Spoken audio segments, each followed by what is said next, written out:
স্বামী বা স্ত্রী একে অপরকে তিনটি জায়গায় চুমু দিলে আল্লাহ পাক তাদের মধ্যে ভালোবাসা সৃষ্টি করে দিবেন। অর্থাৎ স্বামী বা স্ত্রী একজন অপরজনকে যদি তিনটি স্থানে চুমু দিতে পারে, নবীজি সাল্লাল্লাহু আলাইহি সাল্লাম বলছেন আল্লাহ পাক তাদের দাম্পত্য জীবন সুখময় করে দিবেন। আম্মা জান আয়েশা রাদিয়াল্লাহু তাআলা আনহা বলছেন আল্লাহ রাসূল সাল্লাল্লাহু আলাইহি সাল্লাম একবার তার স্ত্রীকে চুমু খেয়ে তারপর ওযু না করে তিনি নামাজের মধ্যে দাঁড়িয়ে গেলেন। হযরত উরওয়া রাদিয়াল্লাহু তাআলা আনহু বলছেন এটা একমাত্র আপনি ছাড়া আর কে হতে পারে। আয়েশা রাদিয়াল্লাহু তাআলা আনহা তখন হেসে ফেললেন। তার মানে বোঝা যায় আয়েশা রাদিয়াল্লাহু তাআলা আনহাকে আল্লাহ রাসূল সাল্লাল্লাহু আলাইহি সাল্লাম চুমু দিয়েছেন। এবং আম্মা জান আয়েশা রাদিয়াল্লাহু তাআলা আনহা বলতেন যে আল্লাহ রাসূল সাল্লাল্লাহু আলাইহি ওয়াসাল্লাম আমি যেই পাত্রে খাবার খেতাম রাসূলও আমার সাথে একই পাত্রে খাবার খেতেন, এবং আমি যেই পেয়ালার মধ্যে পানি খেতাম আমার উচ্ছিষ্ট বাকি পানিগুলি আল্লাহ রাসূল সাল্লাল্লাহু আলাইহি ওয়াসাল্লাম ওই স্থান দিয়ে খেতেন যেই স্থান দিয়ে আমি ঠোঁট লাগিয়ে পানি পান করেছি। এজন্য আল্লাহ রাসূল সাল্লাল্লাহু আলাইহি ওয়াসাল্লাম বলছেন স্বামী বা স্ত্রী একে অপরকে যদি তিনটি স্থানে চুমু দিতে পারে আল্লাহ পাক তাদের মধ্যে ভালোবাসা সৃষ্টি করে দিবেন।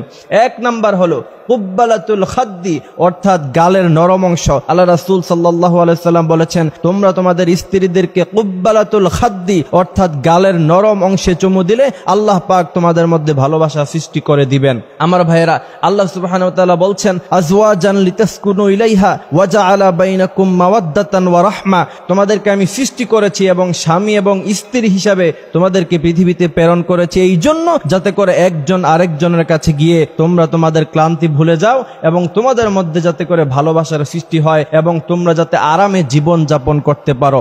এজন্য প্রিয় ভাইয়েরা, প্রথম নাম্বার হলো কুব্বালাতুল খাদ্দি অর্থাৎ গালের নরম অংশে যদি একজন স্ত্রী অথবা স্বামী একজন অপরজনকে যদি চুমু দেয় আল্লাহ রাসূল সাল্লাল্লাহু আলাইহি সাল্লাম বলছেন তাদের মধ্যে ভালোবাসা সৃষ্টি হয়ে যাবে। সুবহানাল্লাহ। দ্বিতীয় নাম্বার হচ্ছে কুব্বালাতুল আইনাইন অর্থাৎ দুই চোখের মধ্যখানে। আল্লাহ রাসূল সাল্লাল্লাহু আলাইহি সাল্লাম বলছেন যে কুব্বালাতুল আইনাইন দুই চোখের মধ্যখানে অর্থাৎ কপাল, এই কপালের মধ্যে যদি স্বামী বা স্ত্রী একে অপরকে চুমু দেয় আল্লাহ তাআলা তাদের মধ্যে ভালোবাসা সৃষ্টি করে দিবেন।